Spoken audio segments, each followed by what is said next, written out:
Daylight saving? Huh? No. Seriously? No, tell me. World War I.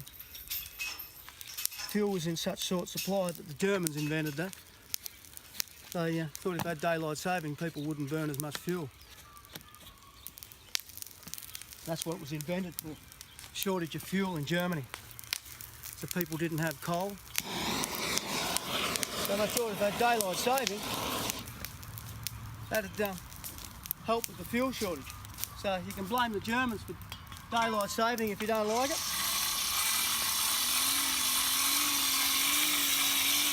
Hey, screw the glue gun. So, different sorts of fuel. Go on, way go. Different sorts of fuel. Charcoal.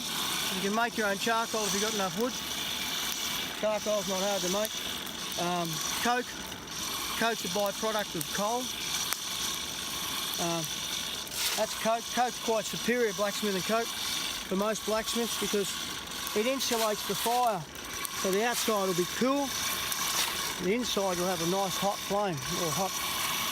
It'll come up the temperature so you can get your steel hot. Right? So they used what they could get their hands on. Obviously, in war you might have shortages of things. So shortages of coal or coke. Most places you might be able to get coal or coke, so then you'd use charcoal or wood, and that's what the troopers had to use to hot fuel a horse if they wanted to hot fuel. Well, you got to make the shoes. Shoes weren't factory made. Shoes were made by the farriers, so there wasn't any massively mass-produced shoes. Right? So they had to do what they could with what they had. So this is how you would fuel it. No electricity. You have one of your troopers, if you're the farrier sergeant. Have one of your troopers, shoeing smith, as he's going through the process of learning how to shoe horses, he'd be there winding the fire. You would use him to strike with if you needed a striker, which is man with a sledgehammer. Right? So basically that's how they done it in the field. And if you can see pictures at the War Memorial of farriers shoeing horses this way, using the same equipment that we've got here. Takes in air from here. It's got a spinner in there. It takes in air and it blows the air down through the tubes into the fire. The quicker the boy winds, the faster it burns. So that's just putting oxygen through your fire.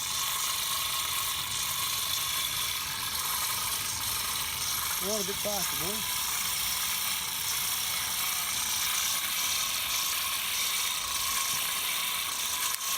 Another thing to remember about the First World War, we've got a young lad here. A lot of kids were young that went away to war. They lied about their age and got there, so they wanted to look after them, so they quite often put them in units that were susceptible to having a little bit of a safer. You know, the older boys the older men looked after the younger boys, you know, so they put them in the veterinary corps, made them shoeing smiths and whatever, and they learned a trade as they were going along. So there was young boys there too.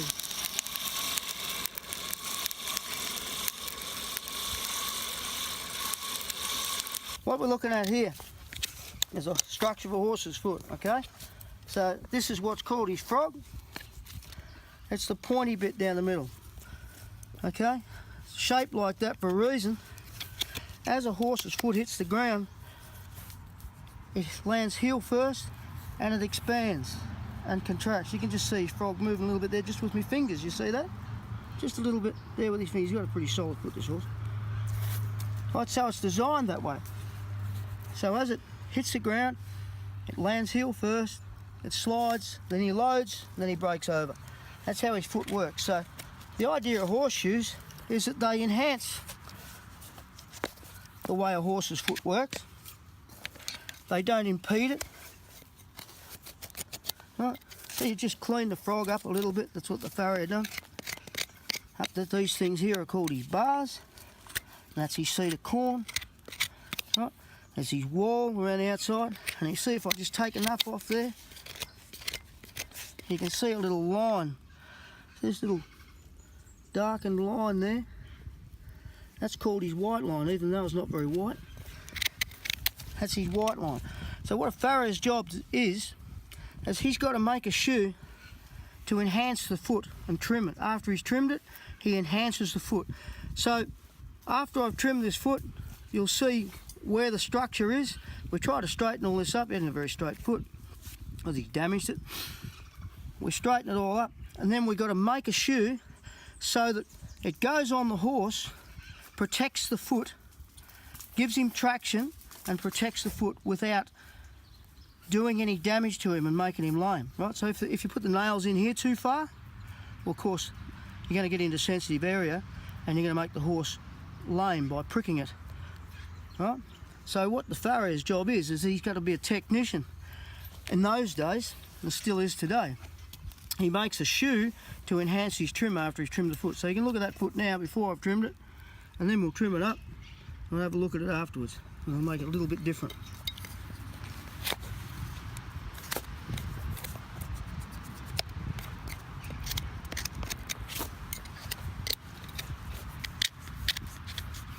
So you just make these bars, take a little bit of sole out. The sole of the horse's foot is where we were talking before about nails getting in it. Very thin there, only about 5 or 6 mil. If you get a nail through there, under there's his pedal bone, right? So that's the bone that holds the hoof capsule on. Now, if a calthrop or a nail protrudes through there and damages that sensitive structure underneath, well, then that horse has to be taken out of the field. If it only just went in and punctured that, the horse could be taken out of the field. They would put a shoe on it, a bar shoe perhaps. They would put over there, grab one of those things, Alex.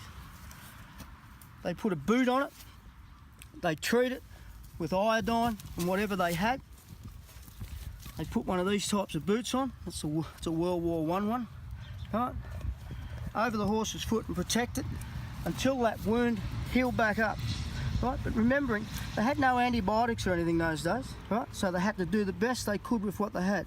And if that become infected, well then the horse is out, the outcome wasn't very good, okay? Make sense? What I'm using my everyday farrier gear, right? Because I'm comfortable with it. Right? But they would have, probably didn't have aprons quite like this one that wrap around and hold to you. And I'm using modern farriery tools, whereas you look over on the board over there, and Nick will show you the tools that they actually did use. But remembering, I'm using modern day farrier tools, because it's a little bit conducive to a better outcome, put it that way. So basically, a farrier would wear a set of chaps to protect him, and in everyday life you'll see farriers do it all the time. Farriers and blacksmiths in the First World War, that's what they done. Right? So this horse hasn't got a very straight foot because he's got a crooked leg, right? So it's a little bit out of whack, and he's been out in the paddock for a while. He had his shoe off and he wore his foot poorly. So what we do is we take off a little bit of excessive growth, right? So a horse's foot grows at around about 8 millimetres a month, right? So what happens, why we put shoes on horses and why they put shoes on horses was to protect the horse's hoof while the horse was doing what he done, right? So we make a flat surface with the rasp, right? We get all of it as even as we can.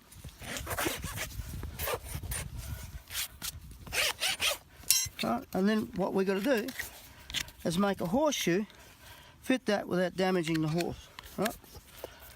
So once you've got your trim, you fit the horse's shoe without changing your trim. The trim is the most important aspect of shoeing a horse, right? Because what you're doing by trimming is trying to get the horse's foot function properly. They're designed with a little bit of a curve in them so that they fit in the concavity of the horse's foot. As you can see there, it mimics the concavity of the horse's foot. Can you see that? Yeah. Huh? So they're original army ones. That's how they made them. They're pretty crude and rough, and a bit of horn on there and a couple of rivets through it. But they've stood the test of time because all of those are from the First World War. Right? not unlike the one I use today. It's a little bit shinier and fancier, but you see they still have that concavity, and the horses haven't changed. They're the way they were, right? So it's Farrier's done exactly the same as I'm doing here. We spoke about the pedal bone, right? It's just under there. So if you look in there, inside the horse's foot, there's the pedal bone. So if you could think, grab me a calthrop, a nail or anything protrudes through here, all this sensitive tissue in here, right, cause extreme damage to that horse. So calthrops, they were designed so they go right through there. That kills the horse. It was called a horse killer. Right? That horse is useless without a leg. Right? So if it went right up in there, through the bone, well then it had to be shot. Right? That takes your horse out of the field, that stops horse movement. Farriers predominantly shot in pairs. It's an army thing. Shoot pairs of feet, 2 farriers at a time, so you work together. One holds the horse if they play up. And remember, a lot of these horses were purchased by the remount units. They mightn't have been good horses to shoot, they weren't very well educated, right? So towards the end of the war, they probably would have got better. But at the start of the war, when they were unbroken and what have you, they mightn't have been so good. So if you were a farrier in a remount unit, you weren't shoeing good horses, right? You were shoeing young. So they shot 2 feet at a time, pairs, fronts first, hinds second, whichever. Get 2 feet done, then it's done, the horse is relaxed and is happy, doesn't get upset. They might do 2 the next day. But they could, 2 feet shod, they could go and do something. So they'd shoot pairs of feet, pairs of farriers. It was an army policy in the US Army to do it that way. And what used to happen in the British Army, and the Australian Army the same, we modelled our veterinary corps and farrier corps, or farriers, off the British Army. Everything was British Army orientated, right? They had a full, and I'll show you later, a full set of rules, standing orders of how it was to be done. If you deviated from those rules, and I think it's probably still the way, same way in the British Army, and a couple of my mates are still in the British Army and are farriers. I hope I'm not wrong in saying this, but if you deviated from the rules in those days and put a shoe on that you were not allowed to put on, so it had to be a standard Army issue shoe or standard Army made shoe, you could be court-martialed. Right? So there were standing orders that that's the way it was to be done. You are not to deviate from it. The standing orders of shoeing horses. I'm just measuring his foot so I can make sure I get a shoe the right size. So he'd be about 12 and a quarter inch foot. Right? So that's about what he's going to be. Right? Farrier measures what steel he thinks he's going to use for that horse's foot. Right? So he measures that by the width and the length of the horseshoe, and he allows what he knows. He knows how much steel he uses to make a shoe normally. Right? We hope we do. Right? So we calculate that. In this case, we add 2 inches, right, to him. So there's a width by length plus 2 inches. It's should be about the size of his foot. So he knows how much he forges. So as I said before, so what you got to look at when you're shoeing a horse, and this is what the farriers had to do, is all a conscious thought process all the time. So you look at a horseshoe, in this case we're looking at a fullered shoe, and the shoe we're going to make for this horse will be plain stamped, which is pretty much like they would have done it in the army. They didn't have time to fiddle around with things like that. But you fuller it if you didn't have enough steel and you wanted to stretch it. But you've got to remember that when he's placing these nails, I said they have to be in the right place. They've also got to be angled the same as a foot, right? So you see it's on an angle there like that. So that's the angle. The nail is to angle the same angle as the horse's foot, so it goes in and it comes out. Right? The farriers had to consciously be thinking of that. Less pitch at the back, we call that pitch. More pitch at the sides, right, and the toe. Right? So that's the process in which it's a scientific process that you go through. So what a farrier starts by doing is marking what he thinks is going to be the centre of the shoe or the centre of the stock. It should be the centre of the stock. If you're going to offset it or whatever he wants to do, but he marks the centre of the stock, he does a toe bend, and he puts nail holes in. So we'll go up ahead and do that.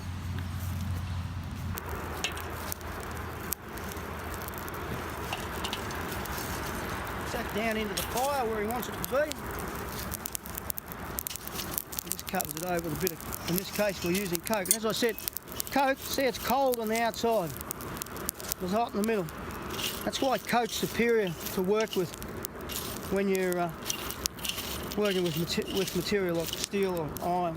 So remember, these Farriers back in the days of the First World War would have predominantly been working with iron.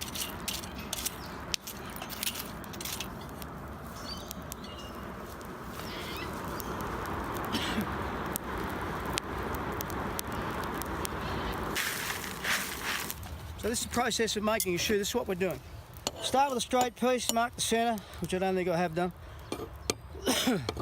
Turn the toe, mark where the first fuller starts or the first nail holes go, and you turn one branch of the shoe.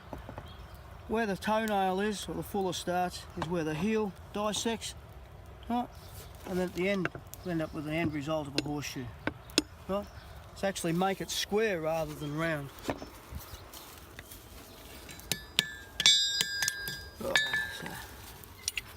So again, we'll judge where our nail holes are going, but remember our nail holes have to be pretty, add a little further with this horse, because he hasn't got a lot of water. And you stamp a nail hole.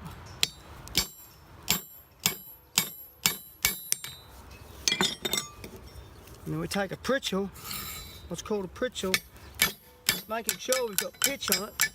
You see how I tipped it over then?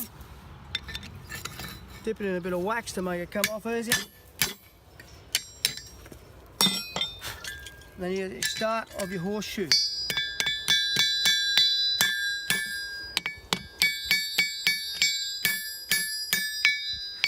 Right, so if we take that over now, we can have a look on the horse's foot and see how we start.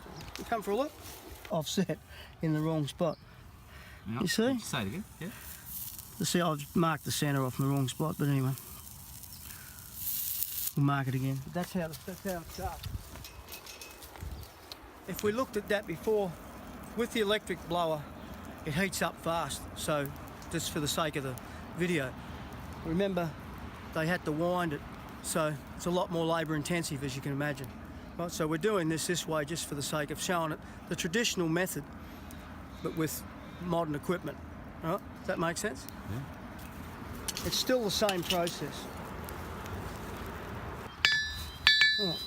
So then the Farrier forges the heels of the shoe. Right? The heels have to coincide with the heels of the horse. Right?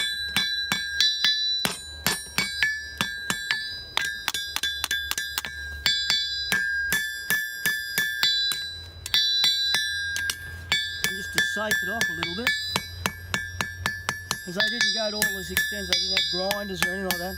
They may have had a rasp, they had to rasp, but you've got to think, these horses are in the field, it'll be shod quick, might have to go at any stage. A lot of this was done behind the lines. If a farrier had to put a shoe on in the field, you'll see on the side of that saddle there, that there is a little pouch on the side, and that's his shoe pouch, right? They carry a spare shoe, front and hind, each horse, with nails, so that they're in the field, they can jump off the horse, even the trooper may be able to whack a shoe on it, right? But the farrier may have been neck along, and over there you'll see a farrier's kit bag, right? And the farrier would carry a skeleton crew of tools, and he would also have first aid equipment for the horse. Right? So then you bend the shoe around to the shape of the horse's foot, hopefully. And we stamp, in this case, 6 nail holes. They didn't go out of their way to do things they didn't need to do. They only need 6 nails to hold his shoe on. So that's all we're putting in.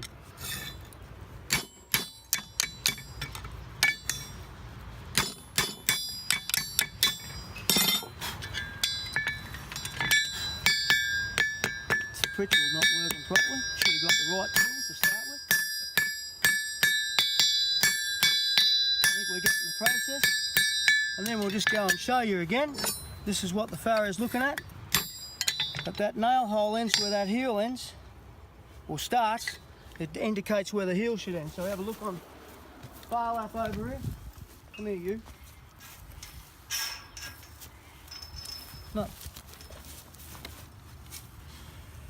And that shows you where your shoe ends, you see?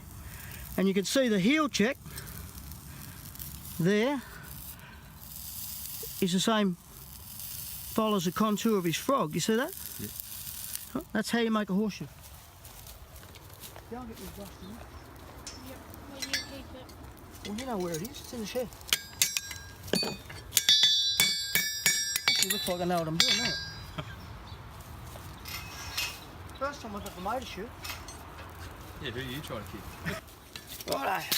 So now we get our brush, makes things look a bit more neat. So we bend the other side of this horse's shoe. Right.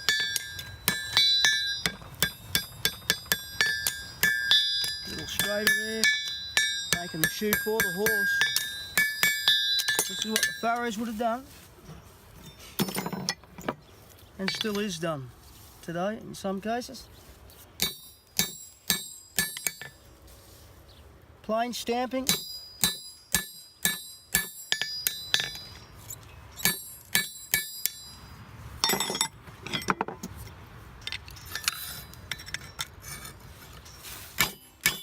Pritching out.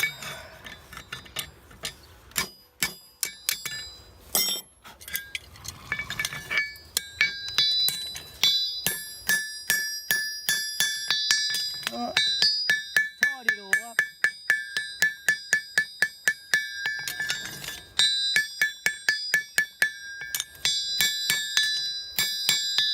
Think about doing this.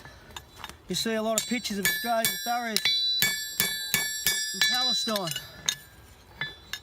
50 degrees, out in the sun, making a horseshoe this way. That'd be fun. Alright, Trooper Blue Gun, get me horse. Get up, idiot. Okay, so take a little fit on the shoe just to make sure it's going where we want it to go. Just a few little adjustments and we should be there.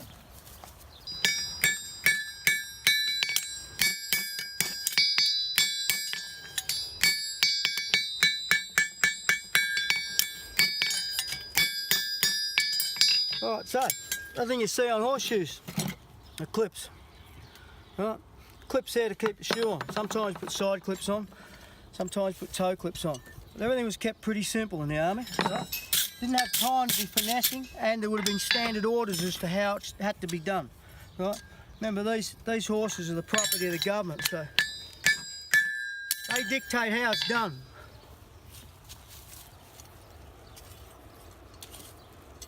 It's just another little thing about shoeing horses is if anybody's ever got the opportunity to go and have a look at the British Army horses one day over at Buckingham Palace Garden Horse Gate, you'll notice on the front of the horse's foot that the farriers have branded numbers into the horse's feet. Right? Now the tradition of that dates back to the Napoleonic War era, where soldiers never got paid a lot of money. Right? So what had happened is they'd sell the horses to the local inhabitants and come back and tell the quartermaster that the horse got killed in battle. Right? So, British Army, being that it's the government's horses, or the Queen's horses, or the King or whoever it is at the time, decided that they would brand the horse's feet. Right?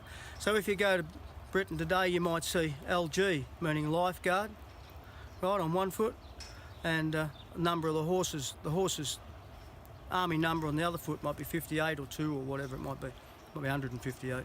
But anyway, they're numbered, right? If a horse was to fall in battle, you'll still see the farrier today carry an axe over his shoulder. His job was to cut the leg off, or put the horse down if it was wounded. Put the horse down, cut the leg off, take it back to the quartermaster to prove that horse had died in battle. Right? That way the trooper, they're accounting for the loss and damage. If you've ever been in the army, everything's loss and damage, and you've got to account for it. Right? The Australian Army, that wasn't done. It was initially done, apparently. Now, I could be corrected here, but it was initially done. The Australian troopers loved their horses. They were up in arms because they seen it as disrespectful to them. They loved their horses that much they weren't going to shoot it, right? Or put it down or sell it. So they found it disrespectful, so they stopped branding horses' feet in the Australian Army because the troopers didn't like it. Hey, stupid idiot. And the horse. Alright, so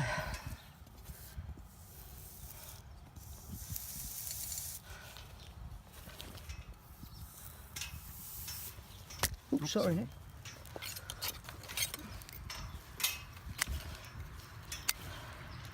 I make a mark, so I let the clip in.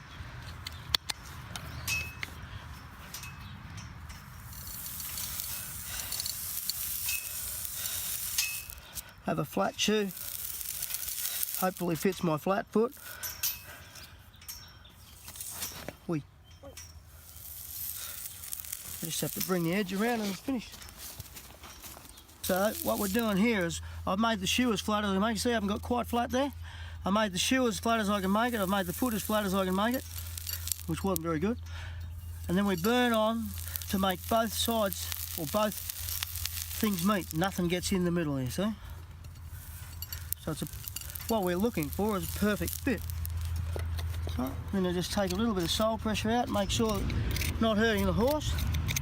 Because remember, if I damage the horse, I get my backside kicked by the veterinary officer, and voila. There's our shoe that we've made for the horse. See the nails just fit in okay. That one didn't. Nails are pitched to the pitch of the horse's foot, right? And they're further to the outside than what they are to the middle of the stock, as you can see. That's so that we don't encroach on any sensitive tissue of the horse, right? And make him lame. Because again, in the army, the horses have to be serviceable, they can't be lame. You finish shoeing them, again you get your backside kicked if it's by the veterinary officer if it's not right. So it's all about precision under very difficult circumstances. And you think in France they're shoeing in knee deep in mud. Palestine, the Farriers were shoeing in 50 degrees. Not a real good job.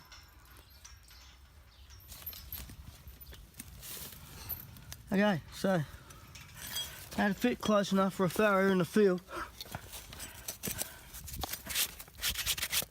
Just mind your camera, Nick, because I don't smash it with a...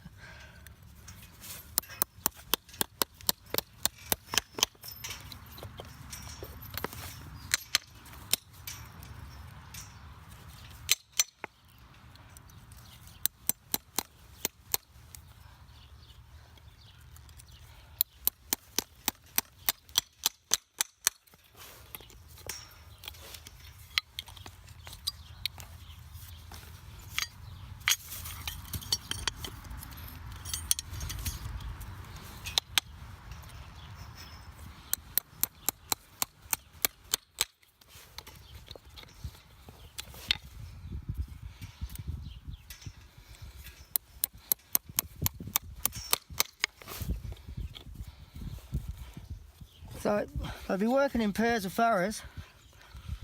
One would be still working on another shoe while the other one went and nailed this one on. Right? You shoe horses simply because when we're using them to do what we're doing, especially being in the army, their foot would wear out too fast. It would wear faster than it can grow, and therefore you put a shoe on the horse to protect the wear. Right? Because those horses are covering plenty of miles when they're on patrol, therefore they had to be shod.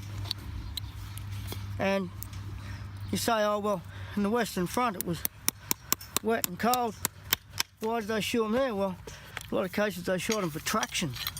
Right? They need traction in the mud, they can't be slipping when they're pulling wagons or moving things to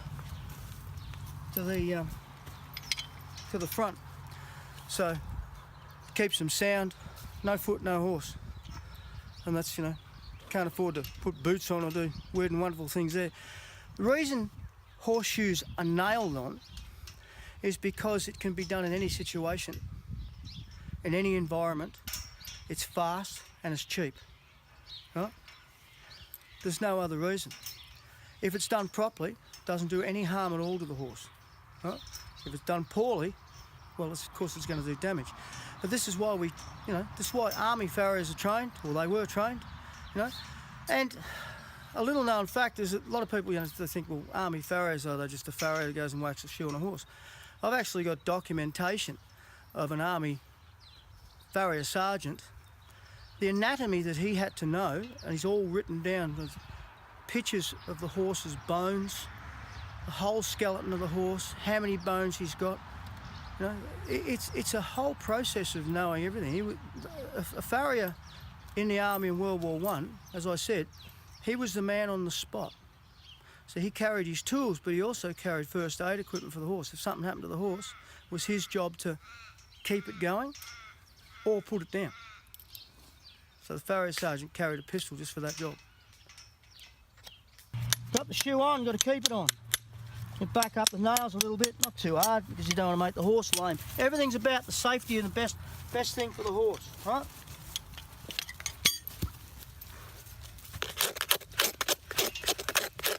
You got to turn the clinches over to hold the shoe on. All right.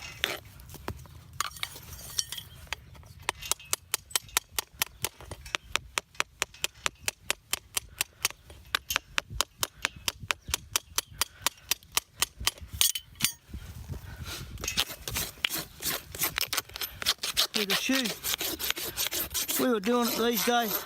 We'd go and get rasps and files and grinders and everything and grind all that off and make it finish up beautiful. That's just straight off the hammer on the horse, right? Same way as it would have been done in World War I. Nothing fancy, just practical.